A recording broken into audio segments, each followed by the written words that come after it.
Não apareceu para a gente aqui. Agora sim. Bom dia, então. Vamos dar início à reunião do mês de maio, da segunda turma ordinária da terceira Câmara, da primeira sessão de julgamento do CARF. Hoje é 18 de maio, nós vamos iniciar a sessão das 9 horas, prevista para as 9 horas da manhã. E eu começo saudando o colegiado, né, as conselheiras, os conselheiros, a conselheira Carmen, que está conosco como suplente durante o dia de hoje, e também o suporte da nossa sessão aqui. Então, bom dia, conselheiros. Bom dia, conselheiro Ricardo. Bom dia, presidente. Bom dia a todos os conselheiros. Bom dia, Gustavo. Bom dia, presidente. Bom dia, colegas. Uma boa sessão para todo mundo. Bom dia, André. Bom dia, presidente. Bom dia a todos. Bom dia, Flávio. Bom dia, presidente. Bom dia a todos. Boa semana para a gente. Igualmente. Bom dia, Cleucio. Bom dia, conselheiros, conselheiros.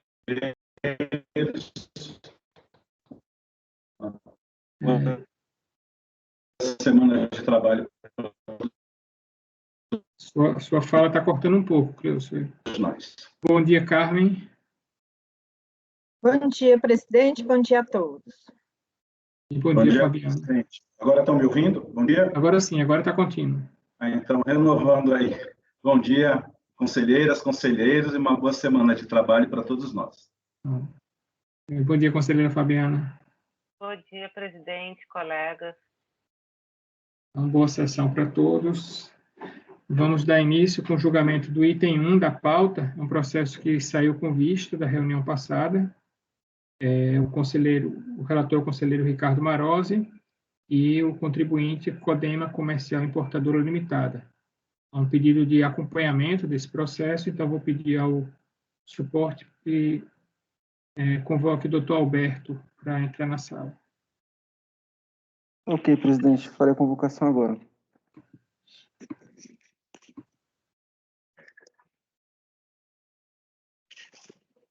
Item 1 da pauta, Dr. Alberto Daud. O processo será julgado agora. Por favor, verificar a mensagem privada no chat. Item 1 da pauta, Dr. Alberto Daud. O processo será julgado agora. Por favor, verificar a mensagem no chat.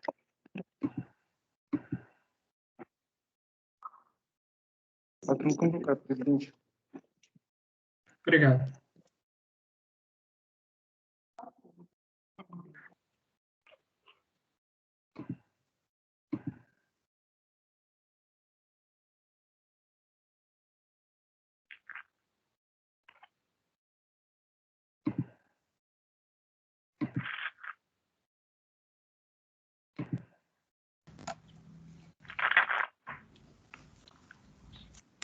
Bom dia, doutor Alberto.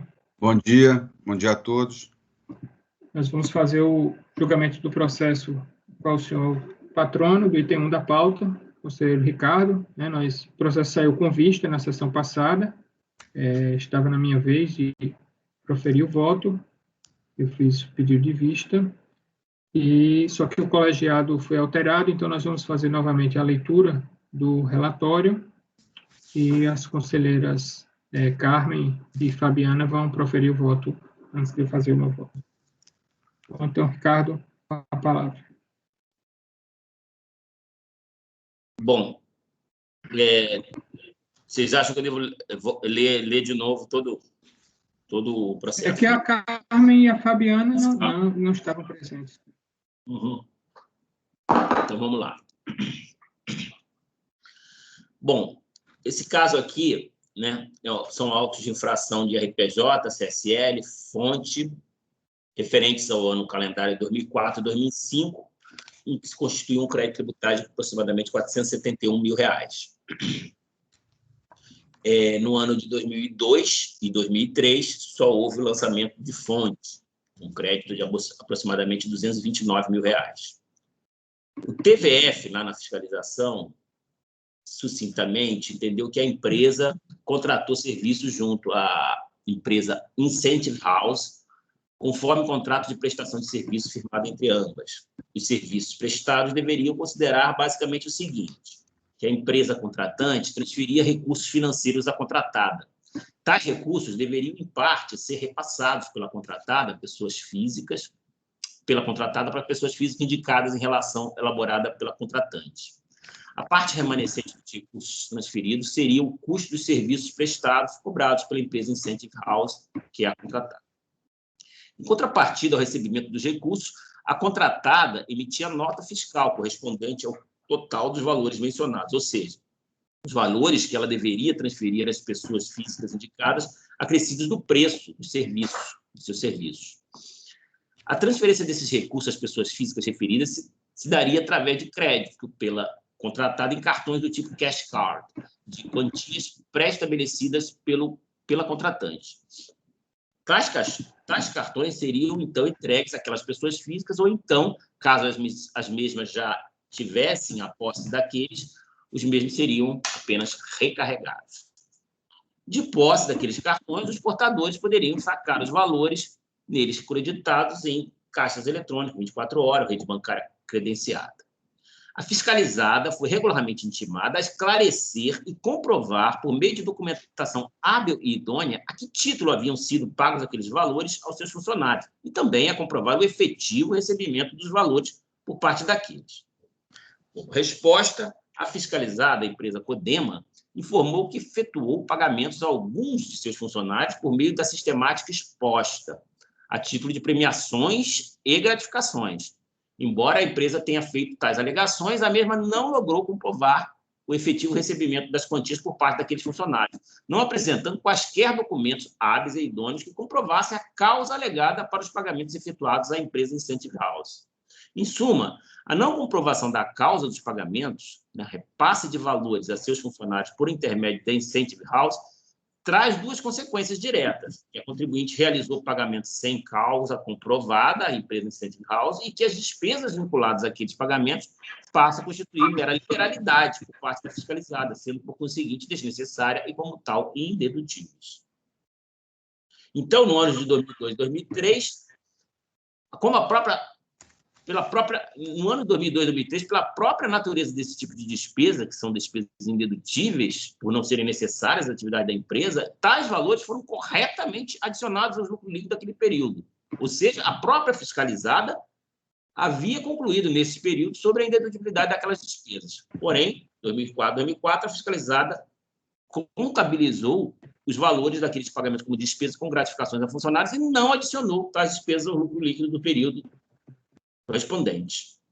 Ocorre que, conforme exposto anteriormente, a fiscalizada não apresenta qualquer comprovante de pagamento individualizado aos funcionários, ou os quais, ela alega, teriam sido os beneficiários daqueles rendimentos.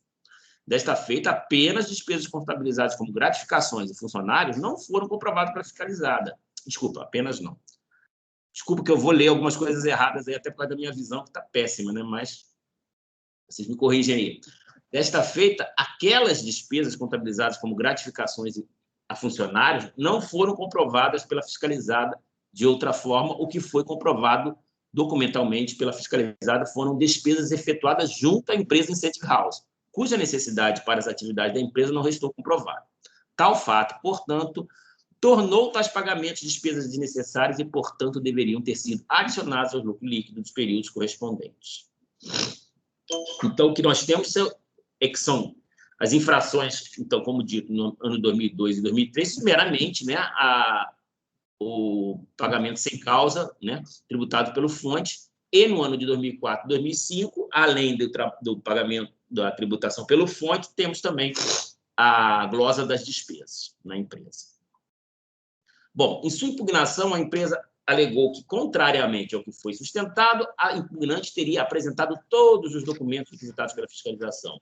Diz que teria informado ao autuante o que se segue, que a Incentive House efetuou pagamentos aos funcionários da empresa Codema por conta e ordem de Codema, e que esses pagamentos foram efetuados a título de premiações sobre venda de peças, pneus, motores e serviços, como forma de incentivo para o aumento de vendas, premiações sobre objetivos e metas atingidos, resíduos, conforme política de incentivo definida entre a direção e gerências. Gratificações anuais por resultados auferidos ao ano, gratificações a gerentes, funcionários da empresa, como premiações por serviços prestados.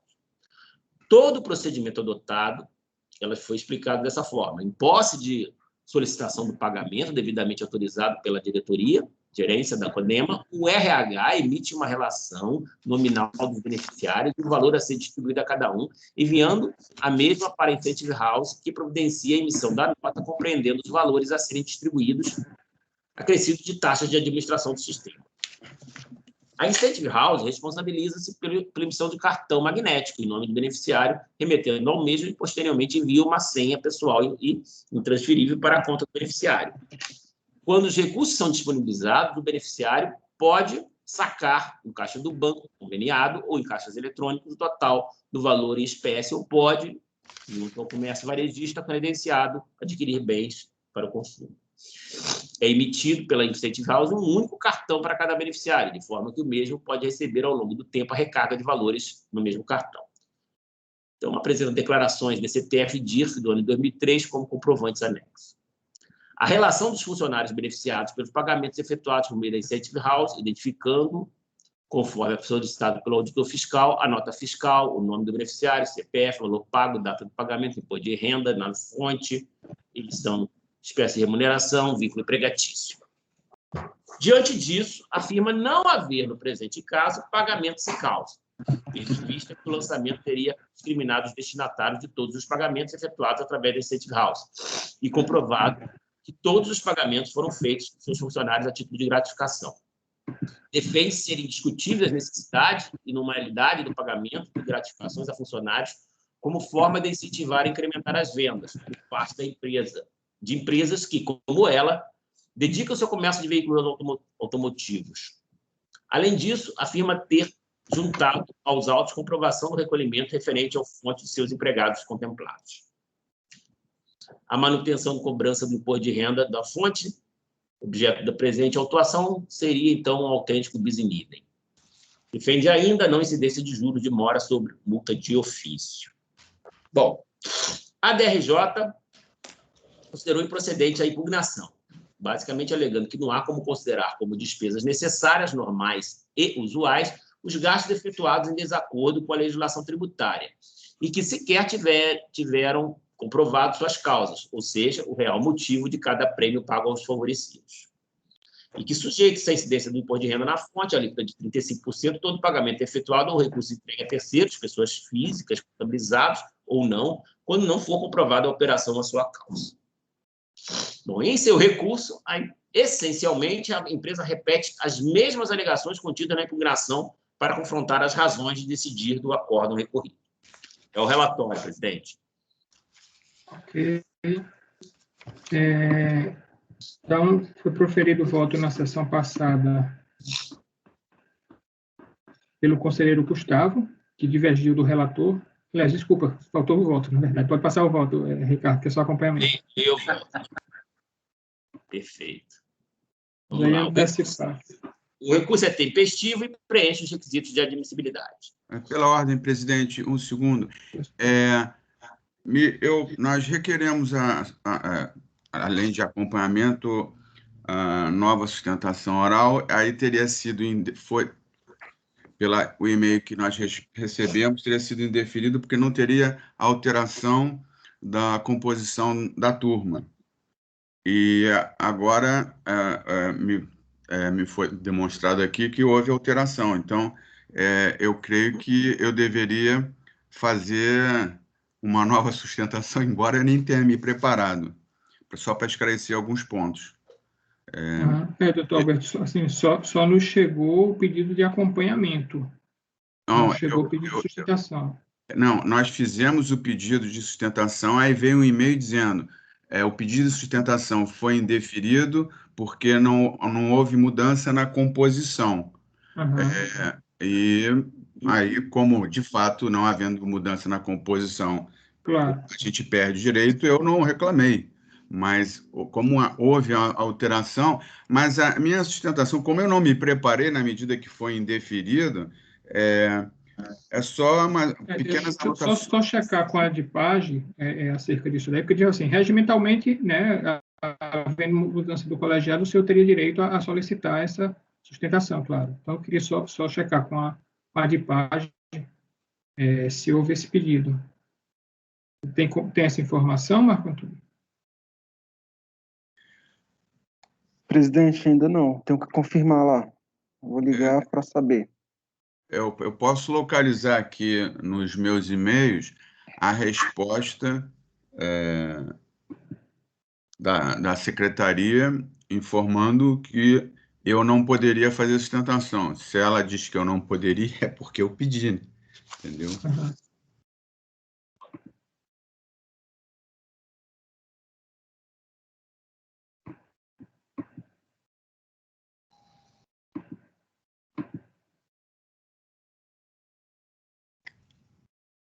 Bom, já que você está acompanhando, acho que não há prejuízo em relação à sustentação.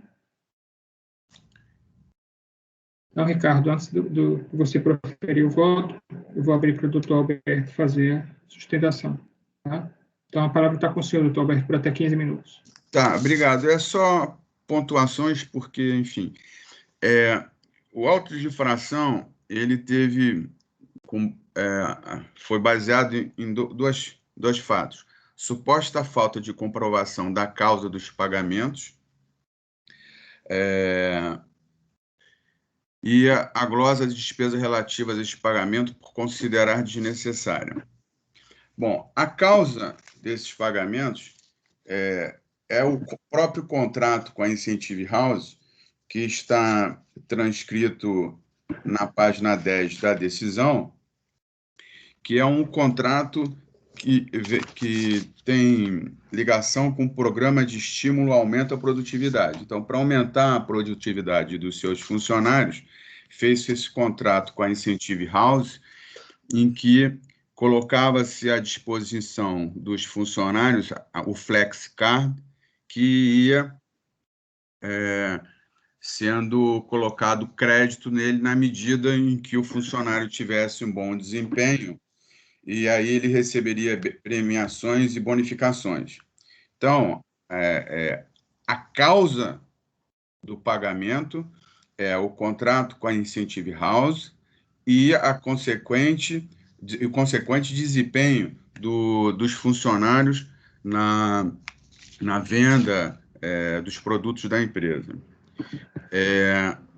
Por outro lado, o auditor diz que não há prova do pagamento, não há demonstração dos pagamentos e dos funcionários. Houve juntada nos autos de um CD contendo toda a relação dos beneficiários, e existe também a relação dos beneficiários indicada as folhas 1634 a 1662, depois novamente 1726 a folha 1729, depois 1792 as folhas 1796 e finalmente folhas 1835 a 1839. Então, consta-se nos autos os nomes dos beneficiários, as causas, os DARFs e tudo. E quanto à glosa por entender desnecessária, a recorrente ela diverge porque entende que era necessário, sim, esse programa de estímulo ao aumento da produtividade por meio de bônus e premiações a funcionários para incrementar as suas vendas. Então, ela entende que é uma despesa necessária e, portanto, não deveria haver a glosa. Enfim, essa é a síntese da minha sustentação passada e pede-se provimento do recurso e obrigado, presidente, pela palavra. Ok, doutor Alberto, obrigado. O conselheiro Ricardo pode ir ao voto.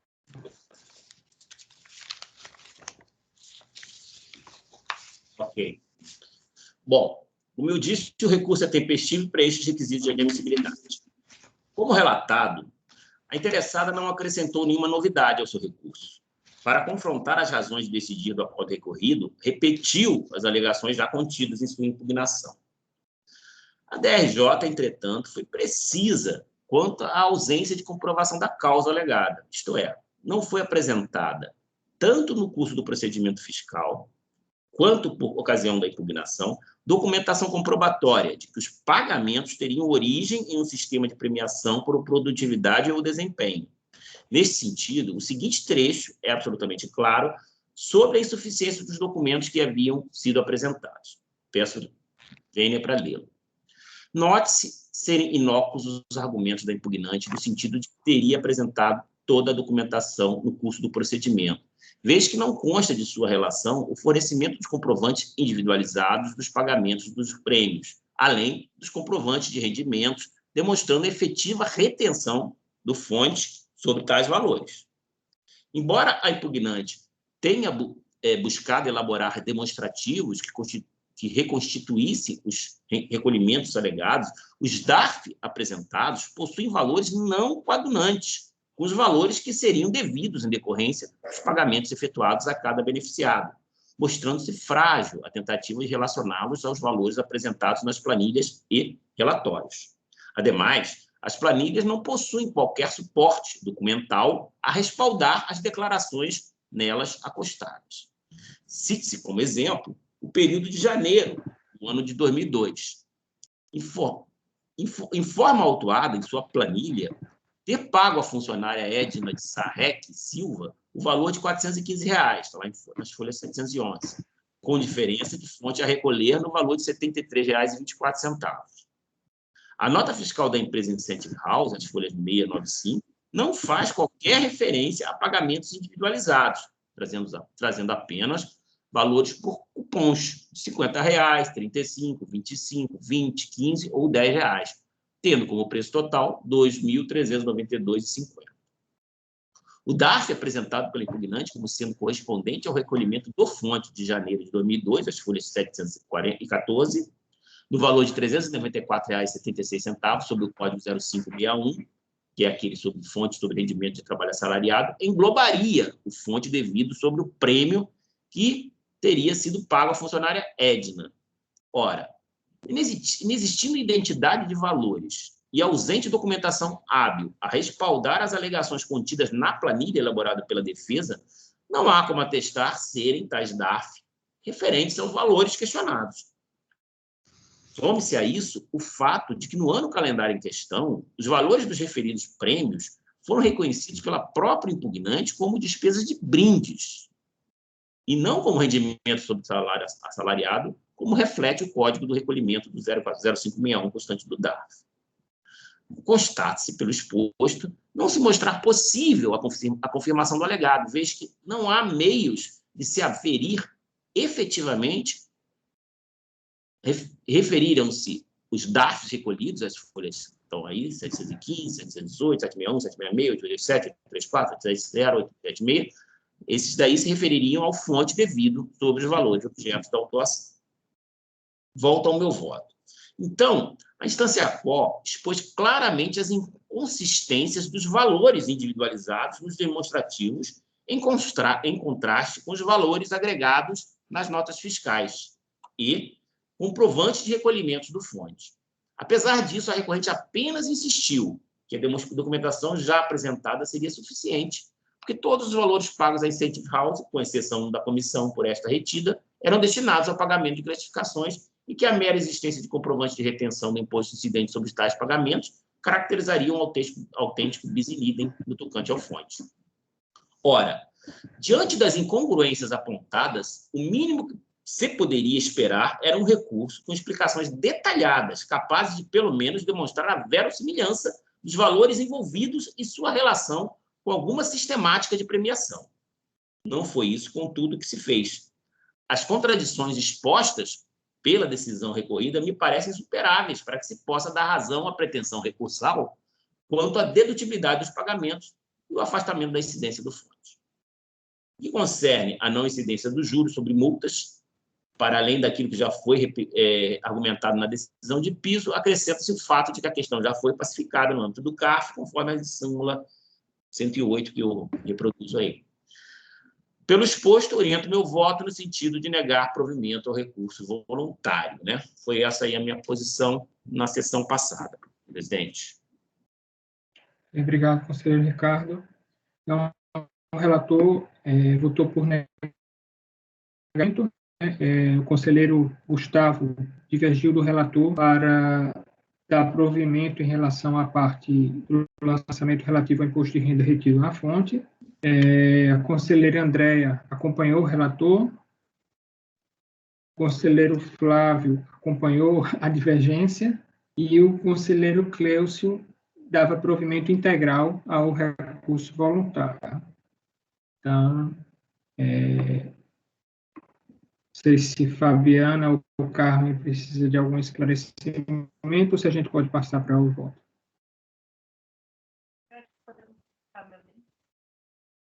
Não está lhe ouvindo, Fabiana. E agora? Agora sim. Eu estou dando uma olhada, já olhei o voto do Ricardo, estou olhando o voto vista, eu acho que a gente pode passar para o voto. Tá. Ok, então, Também, conselheira Carmen. Posso votar? Pode. Eu acompanho o relator. Ok, então a conselheira Carmen acompanha o relator. Fabiana. Eu acompanho a divergência.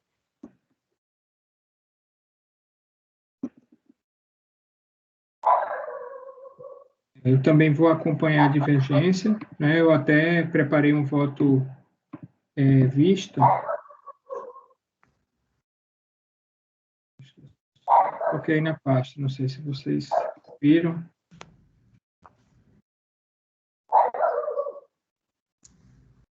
Mas, basicamente, eu entendi que a causa em relação a esses pagamentos está comprovada. Apesar daquelas divergências, né, levantadas pela DRJ, que foram trazidas pelo relator, mas eu entendo que a causa está comprovada, né, em relação a esses pagamentos que decorreriam desse contrato, né, e desses cartões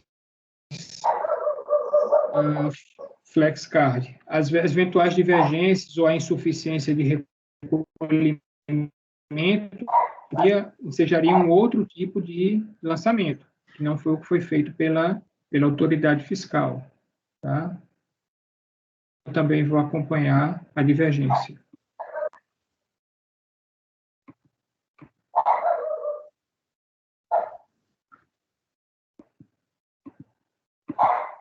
Então, vai ficar, acordam os membros do colegiado, por maioria de votos, em dar provimento parcial ao recurso voluntário para cancelar o lançamento relativo ao IRRF, vencidos os conselheiros Ricardo, Andréa e Carmen, que negavam provimento ao recurso, e Cleucio, que dava provimento integral ao recurso. Né? Então, uma parte, Cleucio é o único a dar provimento em relação ao IRPJ e em relação ao IRF, ele está acompanhando, na verdade.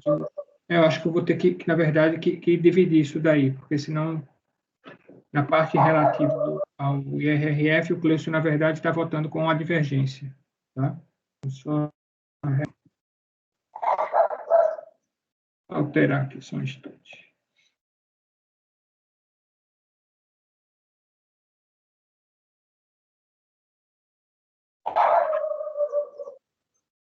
Vai ser por maioria de votos em negar provimento ao recurso voluntário. Ação. É só IRPJ, né, Ricardo? Outra parte? Oi?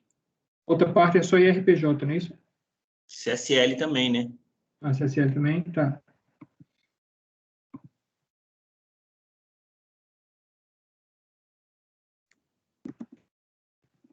Ação IRPJ e a CSLL vencido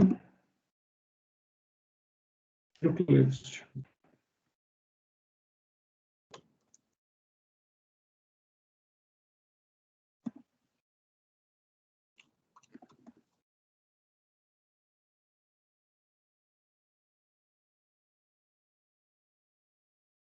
Por dar provimento. Oi, pode prosseguir, pode prosseguir. Por dar provimento voluntário,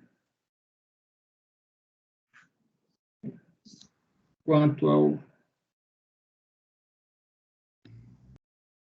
Depois eu ajusto aqui. Mas quanto ao lançamento relativo ao IRRF, por dar provimento ao recurso voluntário, vencidos os conselheiros Ricardo, Andréa e Carmen, que negavam provimento ao recurso.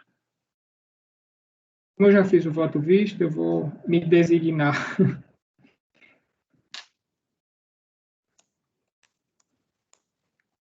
para a voto vencer a matéria que ficou vencida. Pode falar, Flávio. Não, eu só ia falar que eu não sei se para todos, mas está falhando demais aqui para mim. Não sei se para todo mundo. Não sei se é muito interno. A minha voz, quando eu estava falando, é isso? O som falha picando, bastante. Tá todo mundo travando, mas enfim, vamos ver. Entendi. Para mim está normal. Bom, então é isso. Tudo bem, Então, tudo bem. precisar de provimento parcial, recurso voluntário, cancelando o lançamento, a parte relativa ao IRRF. Tá? Obrigado. Obrigado. Um bom dia a todos. Obrigado. Nós temos um pedido de acompanhamento no item 9 da pauta, só que o patrono é o mesmo do item 12, onde há um pedido de sustentação oral. Então, eu vou fazer logo o item 11, onde é uma sustentação por vídeo e uma solicitação de acompanhamento. E depois a gente faz o 9 e o 12. Tá? Então, peço ao apoio para convocar o patrono, doutor Ricardo Greco, do item 11 da pauta. Corrente Cotia, BR Serviços de Comércio. Eu sou Ok, presidente. Farei a convocação agora, presidente.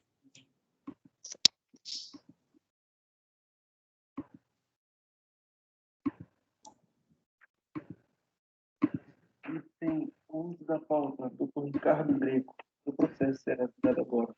Eu vou verificar a mensagem privada no chat. Item 11 da pauta, doutor Ricardo Greco. O processo será julgado agora. Eu vou verificar a mensagem no chat. Patrono convocado, presidente. Obrigado.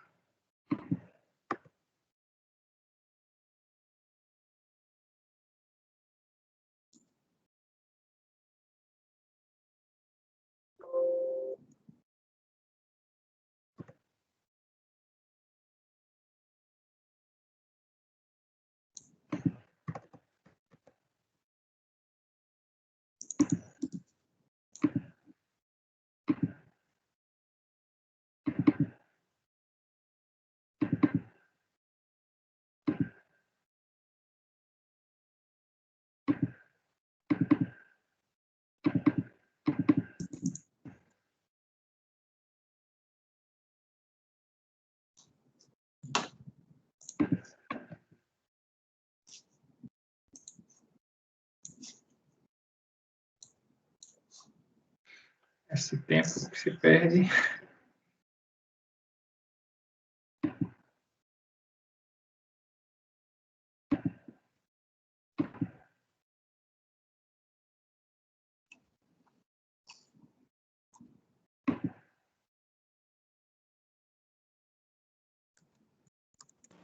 Tá um barulho no fundo, vocês estão ouvindo?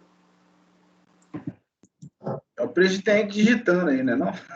Eu acho que alguém com o microfone aberto, a gente vai ter que cuidar disso. Ai, toda hora eu esqueço o microfone. Vê se passa, André. Vou fechar o meu microfone.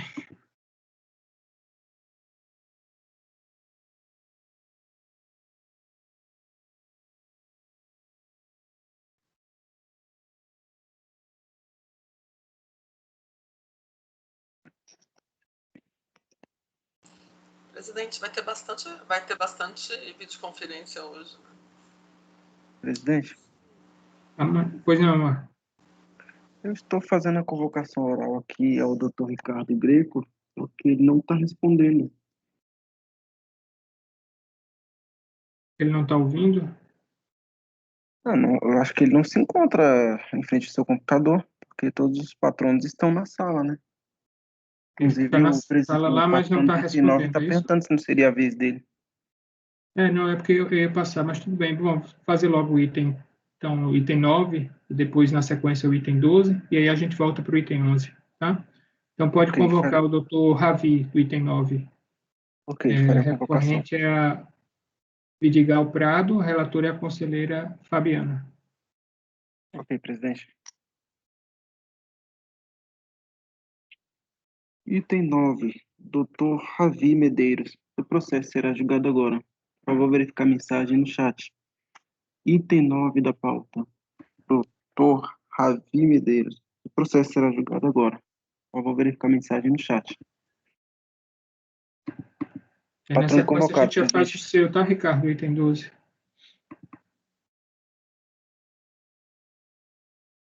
Oi? Na sequência a gente já faz o item 12, que é seu, que é o mesmo patrono.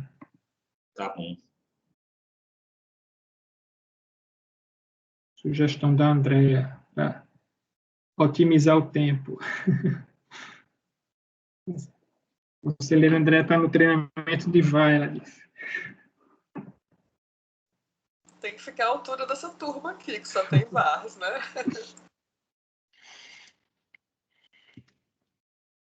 Bom dia, doutor Ravi. Bom dia, doutores, tudo bem? Tudo bom? Eu ia antecipar o item 11, porque, na verdade, na sequência nós temos o item 12, que o senhor também é o patrono, né? Então, eu ia fazer uma sequência apenas, mas o conselheiro, ou o patrono do item 11 não estava no momento, então nós vamos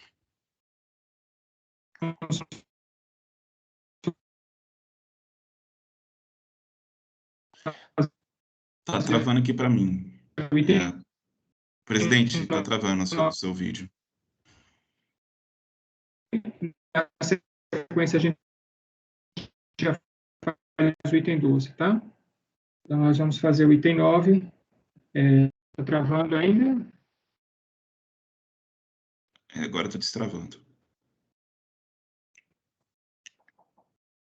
Estão ouvindo agora ou não?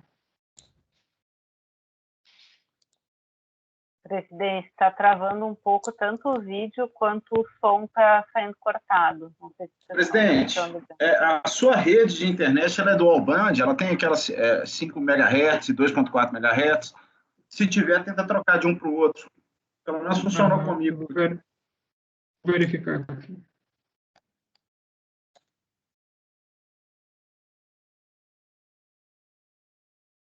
Aqui a rede está ok.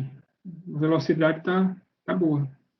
Então, nós vamos fazer o item 9 da pauta, recorrente Vidigal, e aí, na sequência, a gente vai fazer o item 12, em que o senhor também é o patrono. Tá? Então, item 9, conselheira Fabiana, pode ler seu voto. Seu relatório. Posso começar, presidente? Pode. Estão me ouvindo bem?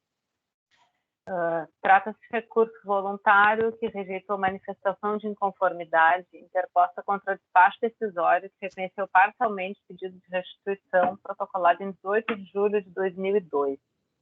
No que diz com o objeto da presente controvérsia, o despacho decisório que deferiu parcialmente o pedido de restituição da Dior de São Paulo entendeu que, considerada a data em que protocolado o pedido de restituição, 18 de julho de 2002, infere-se pelo exposto que naquela data já se encontrava decaído o direito do interessado de reivindicar a restituição dos saldos credores de RPJ apurados nos anos calendários de 95 e 96.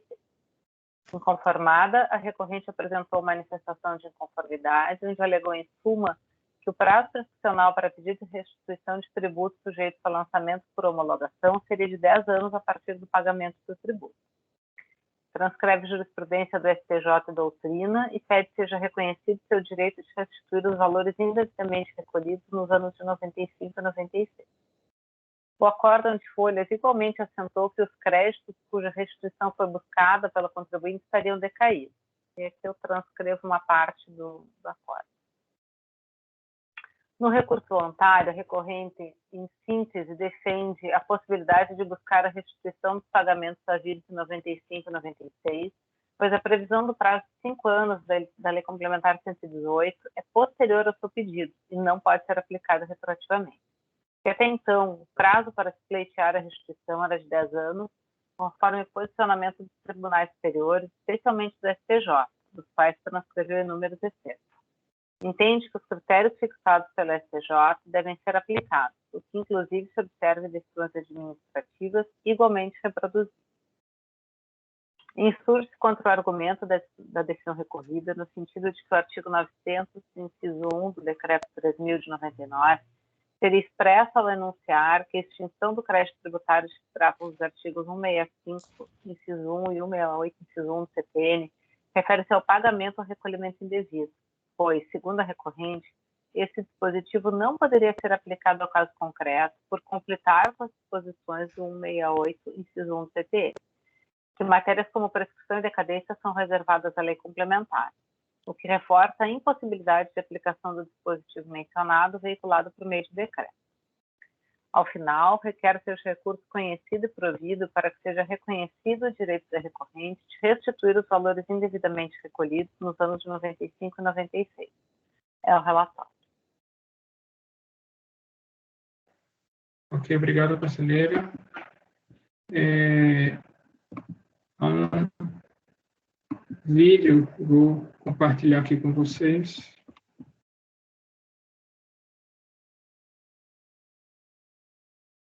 Eu peço só que todos fechem o microfone enquanto eu estiver compartilhando, porque às vezes dá problema.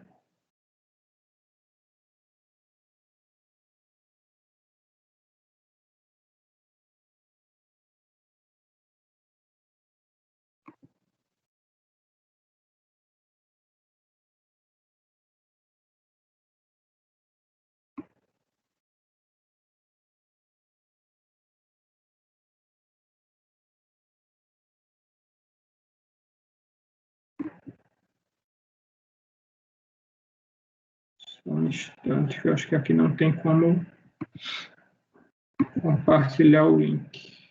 Deixa eu abrir o vídeo.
Só um instante, que eu estou aprendendo aqui.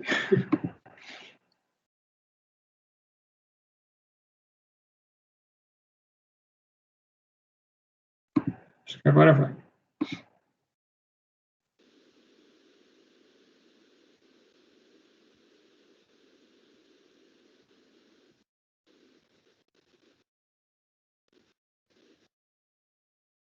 Está aparecendo para vocês?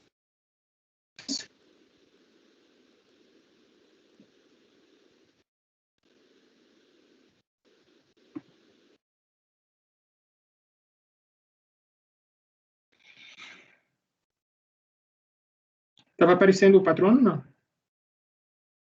Aparecendo sim, o vídeo estava travado, mas estava aparecendo. Mas estava aparecendo o vídeo do patrono. É que para mim estava aparecendo outra coisa aqui. Tranquilo, vou tentar então novamente.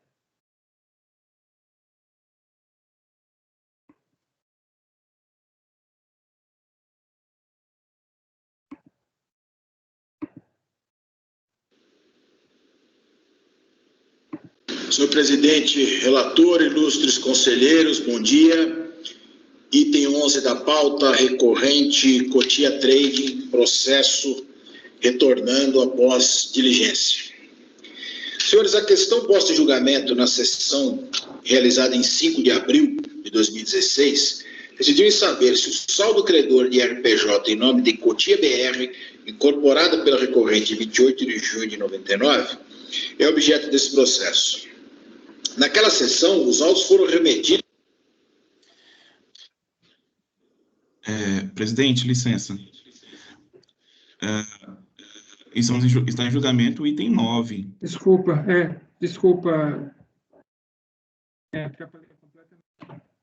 É o que tem uma sustentação da Fazenda Nacional, é isso? Não, desculpa, eu me atrapalhei. É porque nós íamos julgar o item 11. E aí eu Sim. antecipei. No meu caso, eu que vou acompanhar o item 9, é só É só acompanhamento, não tem acompanhamento, sustentação. é apenas acompanhamento. Desculpa, gente. Pelo amor de Deus. Atrapalhei aqui. Essa sistemática nova aqui está mexendo com a minha cabeça. Vamos lá, Fabiana, então, ao seu voto. É só acompanhamento. Não vai ter sustentação. Tá, sim. Não, é só acompanhamento. Sim, pois eu estava na dúvida. Tudo bem, vamos lá. Bom, então, quanto à admissibilidade do recurso, eu admito, porque tem pesquisa, a matéria é desse colegiado, aqui, dessa sessão. E passo, então, a analisar a prejudicial de mérito, a análise da decadência. Conforme relatado, a discussão cinge-se unicamente à análise acerca do prazo de decadência do direito de pleitear pedidos de restituição. O argumento da decisão recorrida foi no sentido da ocorrência da decadência, porque o pedido de restituição foi realizado em 18 de julho de 2002, data em que o prazo decadencial seria de 5 anos. O caso não comporta maiores digressões, uma vez que no período transcorrido entre a interposição do recurso voluntário e o presente julgamento, a matéria em discussão foi sedimentada no âmbito deste Tribunal Administrativo, como se observa do enunciado da súmula CART número 91. Ao pedido de restituição pleiteado administrativamente antes de 9 de junho de 2005, no caso de tributo sujeito a lançamento por homologação, aplica-se o prazo prescricional de 10 anos, contado do fato gerador. Na hipótese dos autos, os pagamentos do imposto de renda cuja restituição foi pleiteada pela recorrente se referem aos anos calendários de 1995 e 1996. O pedido, por sua vez, foi formulado em 18 de julho de 2002, o que indica que ainda não havia transcorrido o prazo decadencial de 10 anos para a recorrente formular o pedido de restituição. Dessa forma, afasto a alegação de decadência. Diante do exposto, conheço o recurso voluntário no mérito do provimento para afastar a decadência e determinar o retorno dos autos à DRF de origem para que analise os pedidos de restituição relativos aos anos calendários de 95 e 96.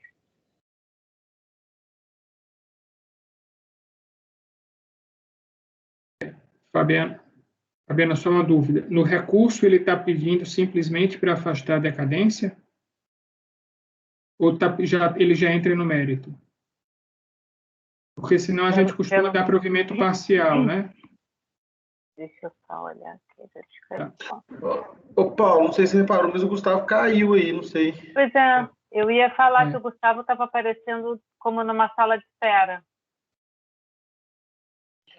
Presidente, esperar aqui para ver se ele volta. Eu estou admitindo ele aqui, não sei se é problema da internet dele, que eu já admiti ele 3 vezes. Tá.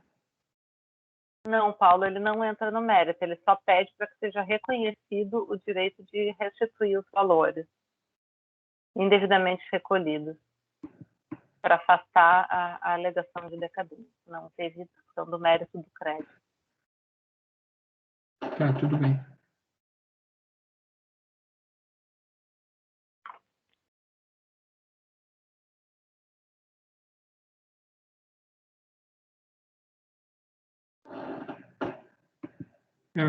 O Gustavo parece estar com problema.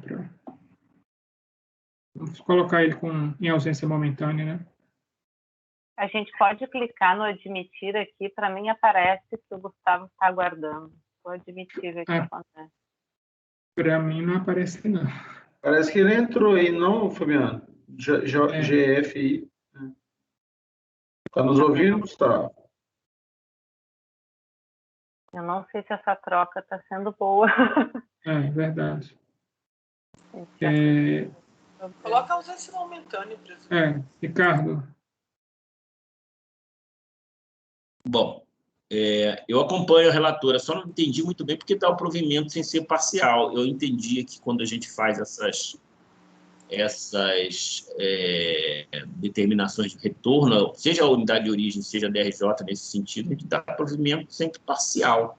Mas, então, está amarrado ao pedido. Então, se o pedido...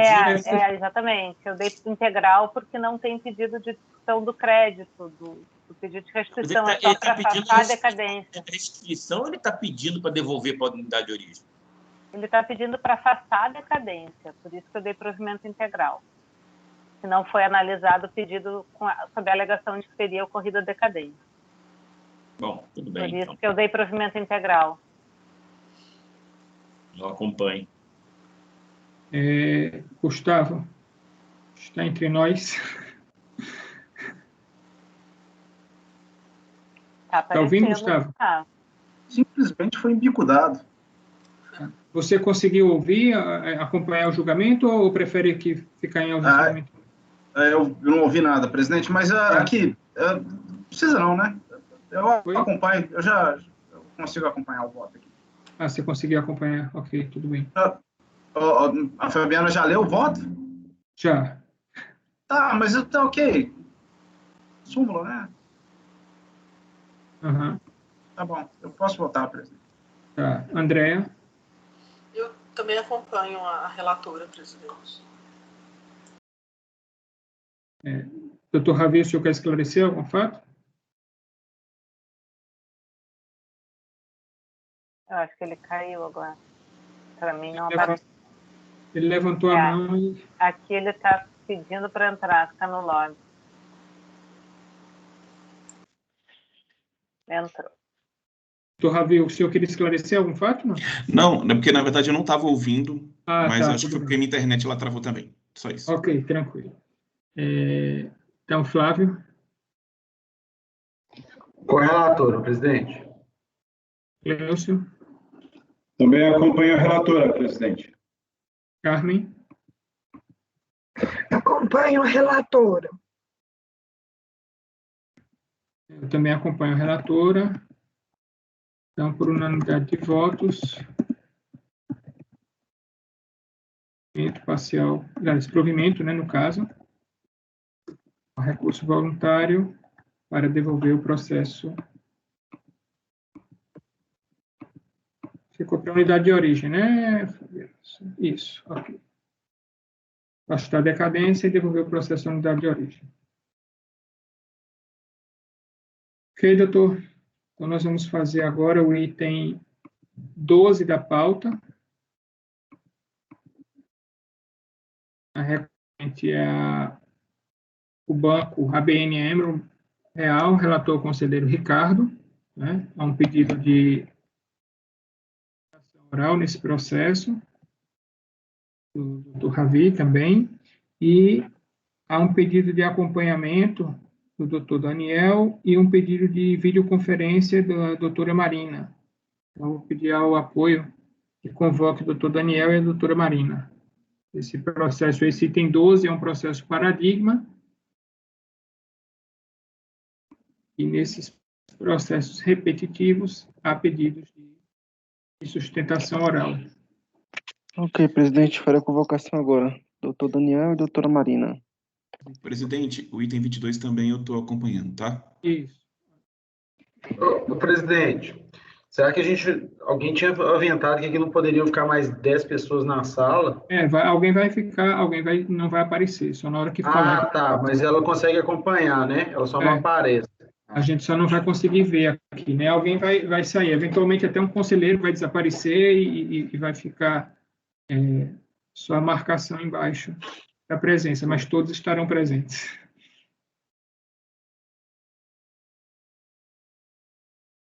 No item 22, o senhor, na verdade, tinha pedido para fazer a sustentação oral também, né, doutor Rabi? Sim, mas vai ser uma sustentação oral apenas, isso. Com certeza. Porque toda a sustentação oral vai ter que ser em relação ao processo paradigma, né? Porque o relator ele não se debruça sobre os processos repetitivos.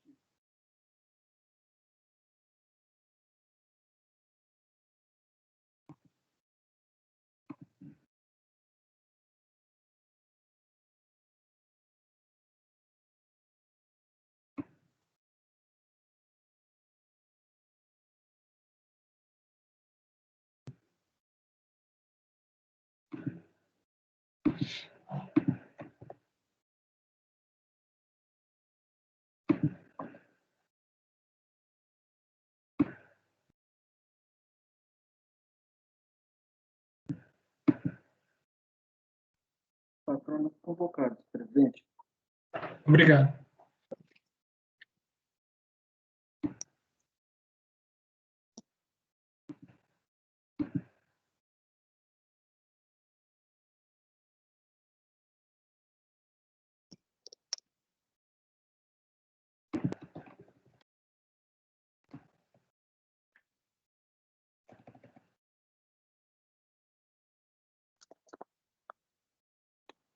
Bom dia, doutora Marina. Bom dia, ilustres conselheiros. Doutor Daniel, bom dia. Bom dia aos demais conselheiros. Nós vamos fazer o julgamento agora do item 12 da pauta, que é um processo paradigma, recorrente ao Banco ABN Enro, e ao pedido do doutor Daniel de acompanhamento dos itens, do item 13, e da doutora Marina de fazer sustentação oral nos itens 19 a 20, que são repetitivos. Não, na verdade, desculpa, são pedidos de acompanhamento também. É só acompanhamento, é que para a gente aqui constou como videoconferência. Tá, tudo bem, ok. Então, o relator vai ler o voto, depois o doutor Ravi vai fazer a sustentação. Depois nós passamos ao voto, tá? Conselheiro Ricardo, pode ler o relatório. Obrigado, presidente. Bom, trata-se de indeferimento de pedido de revisão de ordem de emissão de incentivos fiscais, conhecido PERC. O direito consubstanciado no referido PERC, relativo ao ano de 2005, não foi reconhecido sob o argumento de o contribuinte apresentar irregularidades fiscais. Em sua manifestação de inconformidade, a interessada alegou o seguinte: 1. O momento correto para a análise da situação de irregularidade do contribuinte é o da opção pelo incentivo fiscal. 2. A própria autoridade ACO, ao proferir o despacho decisório, reconheceu a existência de uma certidão positiva de débitos com efeito de negativa válida até o mês de outubro de 2009. 3. Os débitos indicados no PROFISC, processo fiscal em cobrança, estão com a exigibilidade suspensa. 4. Os débitos inscritos em dívida ativa estão com a exigibilidade suspensa. E 5. Tanto a incorporada, que é o Banco ABN Enro Real S.A., quanto a incorporadora Banco Santander Brasil S.A., possuem certidão positiva com efeitos de negativa, com validade até 28 de outubro de 2009 e 13 de janeiro de 2010. Bom, a DRJ, no entanto, denegou o pleito, amparada no texto então vigente da súmula CAF número 37, que se atinha ao período a que se refere a DIPJ, na qual se deu a opção pelo incentivo, admitindo-se a prova de quitação em qualquer momento do processo administrativo. Cumpre esclarecer que o motivo pela qual a autoridade julgadora considerou improcedente a manifestação de inconformidade foi a verificação de que a manifestante aparecia na condição de fiadora no processo que eu menciono aqui, de interesse da empresa Livraria Nobel S.A., inscrito na dívida ativa em 30 de julho de 2004. A consulta ao site da Justiça Federal indicou que, na data da entrega da DPJ 2006, a execução não estava suspensa, o que levaria à conclusão de que o correspondente débito constituía óbice à concessão do incentivo fiscal. Quanto à existência de certidões em nome da incorporadora e incorporada, a instância ACO teve-se ao conteúdo que previam a IN 574/2005 e 734/2007, no sentido de que a comprovação da regularidade fiscal não é efetuada pela apresentação de certidões, mas sim por meio de consulta ao sistema informatizado de sua emissão, no caso da emissão da receita. Inconformada, a interessada apresentou recurso voluntário, onde essencialmente sustenta que a comprovação da regularidade fiscal pode sim ser feita com a apresentação das certidões a qualquer tempo no processo administrativo. Além disso, junto à documentação probatória da extinção da execução fiscal que motivou o indeferimento do pleito na DRJ. É o relatório, presidente. Obrigado, conselheiro Ricardo. Doutor Ravi, o senhor tem a palavra por até 15 minutos. Muito obrigado, doutor Paulo. Muito bom dia a todos. Cumprimento o presidente, doutor Ricardo, relator desse processo, em nome de quem cumprimento todo o colegiado.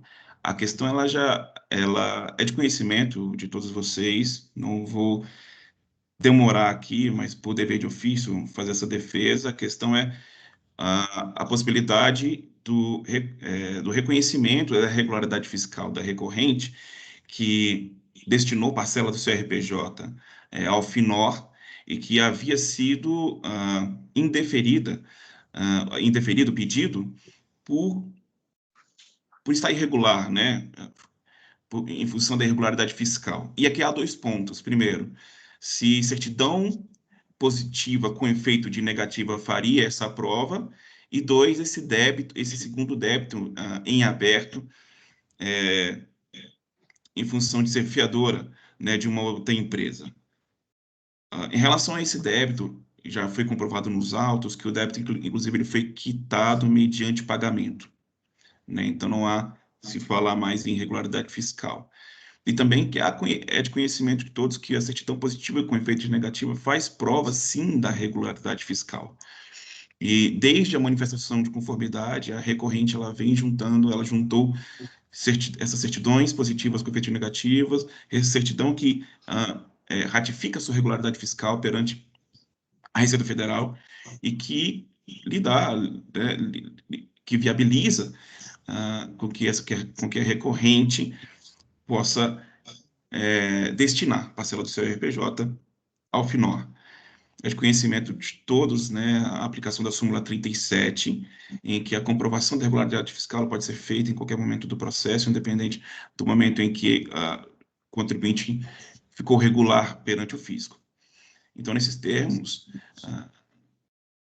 requer aqui o provimento do recurso voluntário, para que a recorrente possa usufruir do benefício fiscal.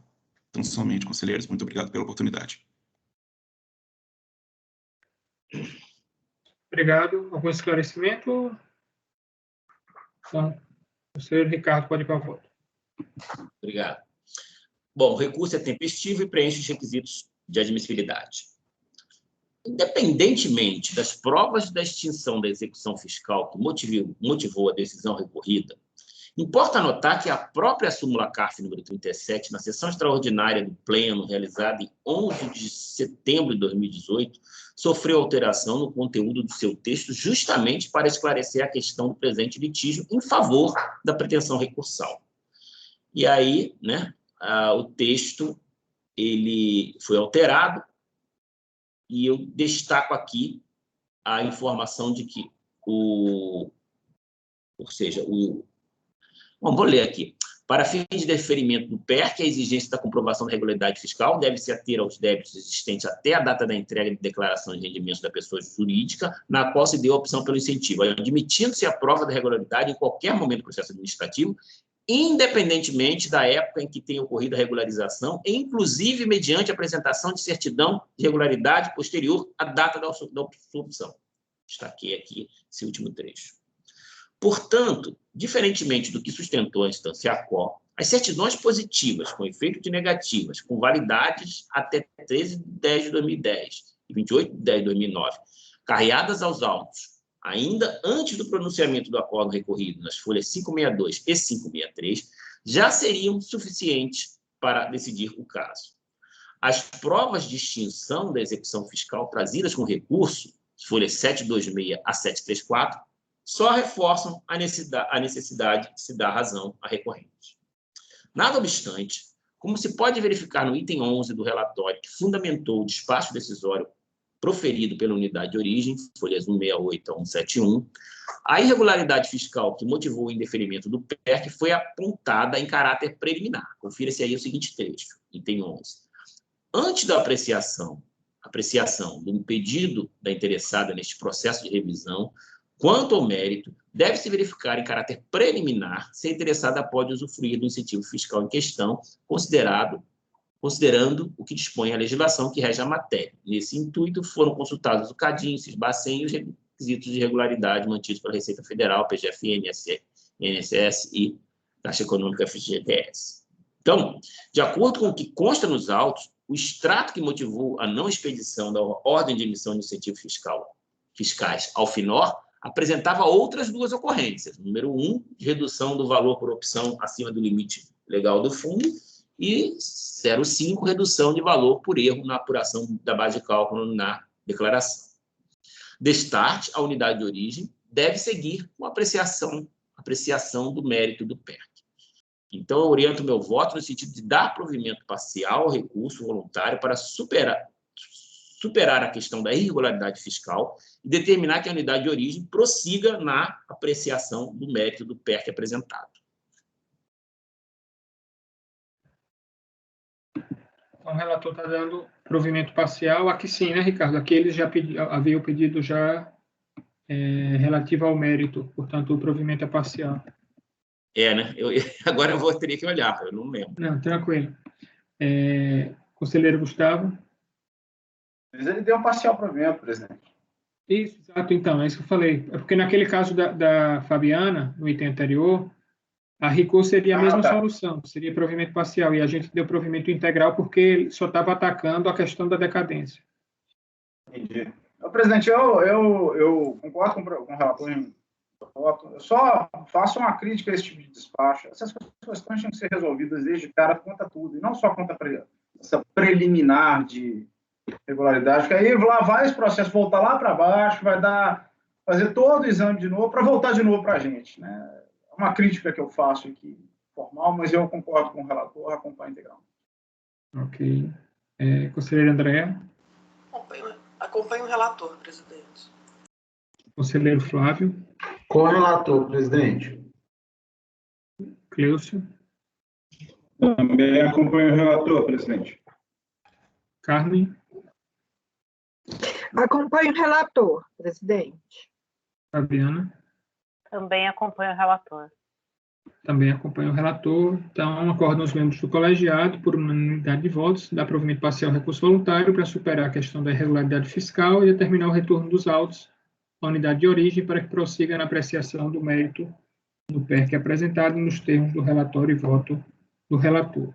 Então, esse resultado ele vai ser replicado nos itens 13 a 23.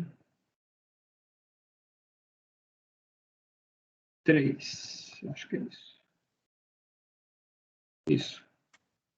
Ok?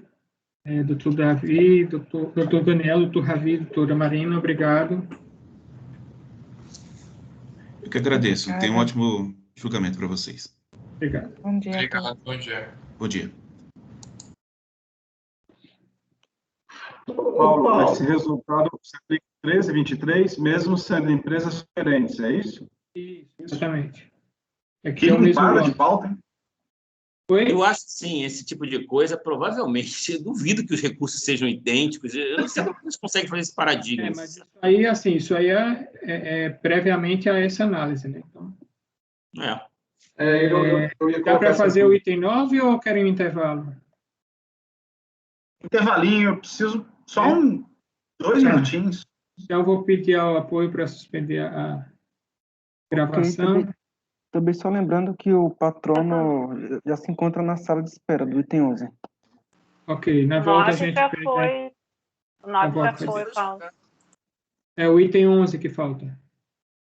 Tá? Então, 5 minutinhos de intervalo.